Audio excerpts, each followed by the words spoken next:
네, 안녕하십니까 박정호입니다. 네, 이번 방송 현대모비스에 대해서 이야기해 보도록 하겠습니다. 영상 하단에 좋아요 한 번씩 눌러주시고 이야기 시작해 보도록 하겠습니다.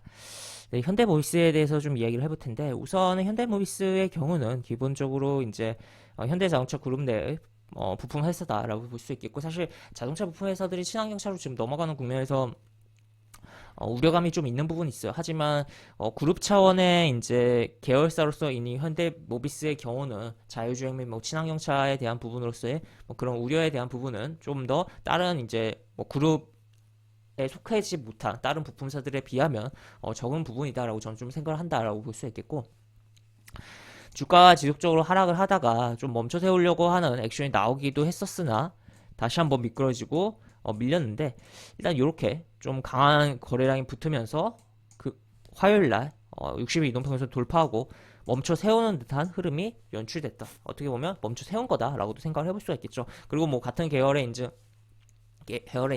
기아는 이미 뭐 잘 가고 있는 흐름이기도 하고, 일단 뭐 현대기아차 그룹 내에서 이제 뭐 제 최선호 종목이라고 한다면, 관심 종목이라고 한다면 기아이긴 합니다만, 그래도 뭐 현대모비스의 흐름도 화요일에 이러한 흐름을 보고서 그냥 지나칠 수가 없기 때문에 한번 영상을 찍어본다라고도 볼 수 있겠습니다. 그래서 보시면 이렇게 세웠는데, 지금 보시면 이제 이러한 흐름에 있어서 외국인과 기관이 같이 매수를 해줬고, 그리고 연기금이 들어왔다라는 거, 연기금이 이렇게 들어왔다는 거 좀 체크를 해볼 수가 있겠고, 이 금융투자가 매수를 했으면 사실 금방 팔고도 나갈 수 있는, 뭐 실제로도 여기 매수했다가 뭐 바로 요 정도 매도를 한 거죠.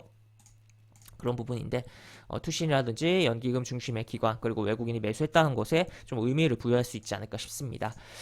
그리고 이제 현대모비스 같은 경우는 이제 지배구조 차원에서 조금 생각을 해볼 필요성이 있지 않을까 싶은데, 사실 이제 아직 뭐 현대자동차 그룹은 순환 투자에 대한 고리가 완벽하게 해결되지 않은 그런 그룹이다라고 볼 수 있겠고, 그런 가운데서 이제 현대글로비스에 대한 부분이 계속적으로 아무래도 주목을 받기야 했으나 이제 지분을 좀 매각을 한 이슈가 지난번에 있었기도 하죠.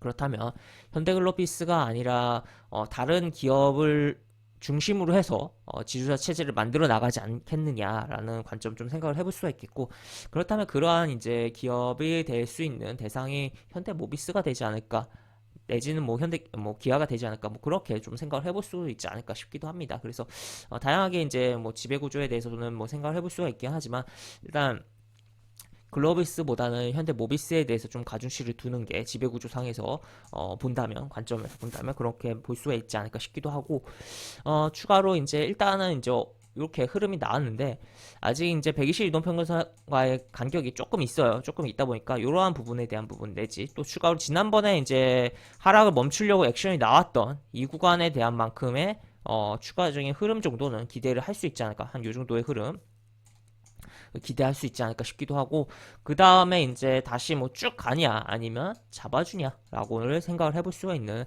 종목 현대모비스지 않을까 싶습니다. 그 다음에 좀 큰 차트로 보면은, 사실 큰 차트에서는 좀 매력도가 떨어지는 부분도 없지 않아 있긴 하지만, 쭉 올라왔다가 떨어지고 20년 이동평선 지지해주고 크게 상승, 어떻게 보면 이렇게 쌍봉이긴 해요. 쌍봉이긴 한데 또 지켜주는 흐름도 나오고 있다는 거. 그래서 아직 올해가 끝나진 않은 상황이니까, 이제 6월이긴 하니까 뭐 절반 정도가 끝나긴 했지만 추가적으로 이 흐름을 뒤엎는 흐름이 나오는지 여부를 우리가 주목해보자. 그래서 요것은 이제 부담이 되지만 또 한편으로 여기 지켜준 것은 의미가 있다라는 것을 생각을 해보면서 볼 수 있는 종목이 현대모비스다라고 볼 수 있겠고, 그러면 일단은 뭐 단기적으로야 이제 기본적으로 이 캔들을 중요하게 보면서 보면 되겠다라고 체크를 해볼 수 있겠고, 요런 라인을 중요하게 보자. 그리고 뭐 가급적이면 이 라인까지 떨어지지 않고 단기 저점 잡고 120 이동평균을 치는 게 좋을 것이다 라는 것까지도 간단하게 좀 체크를 해볼 수 있겠습니다.